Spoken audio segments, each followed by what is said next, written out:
दो दो चार क्लास में होता है, वो रिवीजन 5 क्लास है हमको है। चलिए हो गया। गुड मॉर्निंग स्टूडेंट, आज हम आप लोगों को हिंदी पाठ्य पुस्तक कल का भाग 2 के चैप्टर 3 जिसके शीर्षक है मीठा फल पढ़ाने जा रहा हूँ। इस चैप्टर में आपको दयालु, प्रतिदिन, इकट्ठे, सिक्के, व्यक्ति, इन 5 शब्दों को आप 10-10 बार लिखने का प्रयास करेंगे और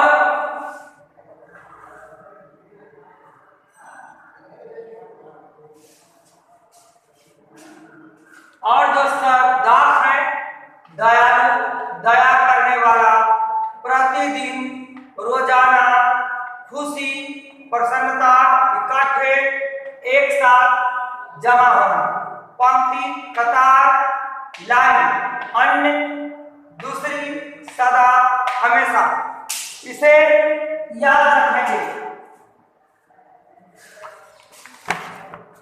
एक धनी व्यक्ति बहुत दयालु था। वह प्रतिदिन भूखे बालकों को अपने हाथ से रोटियां बांटता था। एक धनी व्यक्ति बहुत दयालु था।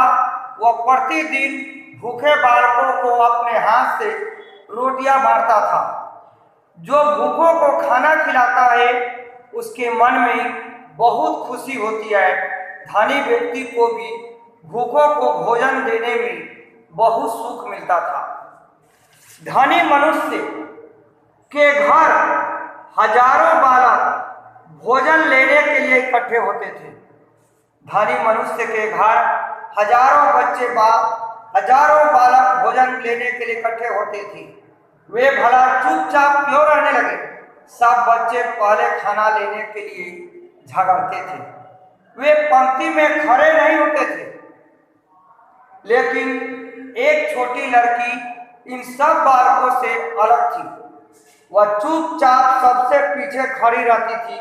वह किसी से झगड़ती नहीं थी। वह शोर भी नहीं मचाती थी। सबसे पीछे रोटी लेकर चुपचाप चली जाती थी। सब बच्चे पहले भोजन लेने के लिए झगड़ा करते थे, लेकिन एक छोटी लड़की इन सब बालकों से अलग थी। वह चुपचाप पीछे खड़ी हो जाती और अपना इंतजार करती थी, और वह किसी से झगड़ा नहीं करती थी, शोर भी नहीं मचाती थी। रोटी लेकर चुपचाप चली जाती। कई बार उसके लिए रोटी भी नहीं बचती थी, तब वह खाली हाथ अपने घर लौट जाती थी। कभी कोई शिकायत नहीं करती थी। आज फिर रोटियां बांटी गई। सब बच्चे रोज की तरह लड़ते झगड़ते अपनी अपनी रोटियां लेकर चले गए, और उस सबसे अंत में आज भी वही लड़की अपनी रोटी लेने पहुंची। धनी मनुष्य ने उसे एक रोटी दी। उसकी रोटी अन्य रोटियों से मोटी थी। लड़की रोटी लेकर चुपचाप अपने घर चली गई। सब दिन की भांति वह लड़की चुपचाप पीछे खड़ी हो जाती और अपनी बारी आने पर रोटियां लेकर चली जाती। एक दिन सब कोई को रोटी मिल गई। अंत में उस लड़की को एक मोटी रोटी मिली। वह भी लेकर के घर चली गई। लड़की ने अपने घर जाकर खाने के लिए रोटी तोड़ी तो उसमें से सोने के सिक्के निकलकर नीचे गिर पड़े। जब उसने रोटी को तोड़ी तो उसमें से सोने के सिक्के निकलकर नीचे गिर पड़े। लड़की की माता बोली, बेटी, ये सिक्के भूल से रोटी में रखे गए हैं, जाकर इन्हें उस धनी व्यक्ति को लौटा दो।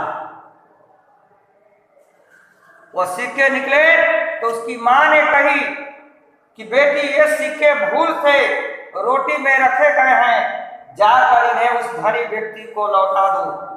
लड़की सिक्के वापस करने गई तो धनी व्यक्ति ने कहा, बेटी तुम सब बच्चों में सबसे अच्छी हो, तुमने रोटी के लिए कभी शोर नहीं मचाया, तुमने रोटी के लिए कभी झगड़ा नहीं की, जल्दी नहीं की और सदा धीरज रखा। तुमने सदा धीरज रखी। ये सिक्के तुम्हारा इनाम है, इन्हें संभाल कर अपने घर ले जाओ। उस धनी सेठ ने कहा कि तुम सब बच्चों में सबसे अच्छी हो, तुमने रोटी के लिए कभी शोर नहीं मचाया, जल्दी नहीं की, सदा धीरज रखा।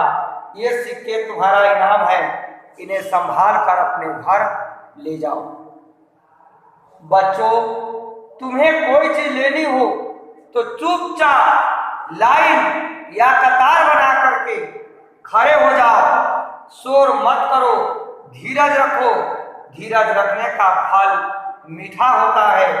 देखो, धीरज रखने के कारण ही छोटी लड़की को सोने के सिक्के इनाम में मिले हैं। इसी तरह हम सब बच्चों को भी चाहिए कि हम अपने क्लास में जब जाए तो लाइन में लग करके जाए, कतार में लग करके जाए, शोरगुल ना मचाए, क्लास में मन लगा कर पढ़े, धैर्यपूर्वक रहे। आपको आगे चलकर इसका फायदा बहुत मिलेगा। आपको मैं फिर से मीठा फल पाने का मैं इस किताब की फिर से मैं आपको एक बार समझा रहा हूँ। इस कहानी को मैं एक बार फिर बता रहा हूँ। एक धनी व्यक्ति बहुत दयालु था। वह प्रतिदिन भूखे बालकों को रोटियां बांटा करता था। जो भूखों को खाना खिलाता है उसके मन में बहुत खुशी होती है। वही खुशी उस धनी व्यक्ति को बच्चों में रोटियां बांट करके उन्हें सुख मिलता था। धनी मनुष्य के घर हजारों बालक रोटियां लेने आते थे। वे भला चुपचाप क्यों रहने लगे? वे आपस में लड़ाई झगड़ा करते थे। वे लाइन में खड़े नहीं होते थे। वे सबसे आगे जाना चाहते थे और रोटी लेकर के अपने घर जाना चाहते थे ताकि रोटी कहीं बाद में घट न जाए। इस सोच करके बच्चे आपस में झगड़ा किया करते थे। उसी लाइन में एक छोटी सी लड़की थी जो चुपचाप सबसे पीछे लाइन में जाकर खड़ी हो जाती थी और अपने प्रतीक्षा करती रहती थी। कभी कभी उस लड़की को रोटी भी नसीब नहीं होता था, खाली हाथ लौटना पड़ता था। फिर भी वह कभी किसी से कुछ नहीं कहती थी, न किसी से लड़ाई न झगड़ा, चुपचाप खड़ी रहती थी। एक दिन सभी लड़की चली गई, सभी बच्चे चले गए। अंत में उस लड़की को एक मोटी रोटी हाथ लगी, दिया गया उसे। उस मोटी रोटी को लेकर के घर गई और वहां तोड़ कर खाने की तोड़ी उस रोटी को। तो उस रोटी से सोने के सिक्के नीचे गिर पड़े। उसकी माँ ने कही कि बेटी, ये सोने के सिक्के भूलवश रोटी में रखे गए हैं, इसे जाओ और जा करके धनी सेठ को दे आओ। वह बच्ची सोने के सिक्के लेकर उस धनी व्यक्ति के पास गए और उन्हें कहा कि इस तरह की बात है, आप पैसे ले लें। उस धनी व्यक्ति ने कहा कि नहीं, सभी बच्चे आते हैं, सभी आपस में लड़ते झगड़ते हैं, तुम सबसे पीछे जाकर खड़ी होती हो और अपनी बारी का इंतजार करती हो। तुम्हें कभी कभी रोटियां भी नसीब नहीं होती है, फिर भी तुम कभी कुछ नहीं कही। तुम्हारा धैर्य से तुमने काम लिया है, इसलिए धैर्य रखने के लिए यह इनाम है। तुम ये सोने के सिक्के तुम अपने पास ही रखो। इसलिए प्यारे बच्चों, धैर्य रखने वाले को ऊपर वाला भी देखता है और नीचे वाला भी। अच्छे लोग उसे एक दिन उसकी इनाम अवश्य देते हैं। आप भी अपने वर्ग में शांतिपूर्वक बैठकर अपनी बारी का इंतजार करेंगे, ध्यान पूर्वक धैर्य पूर्वक सुनेंगे, आपको भी आगे बहुत से फायदे मिलेंगे। आपको इस कहानी को आप बार बार पढ़ेंगे और इसके अभ्यास कार्य जो है उसको बना करके आप रखेंगे।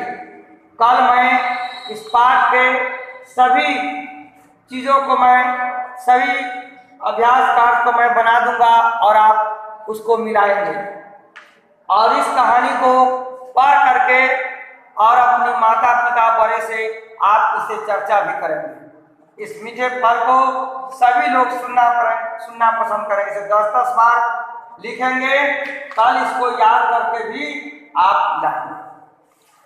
धन्यवाद।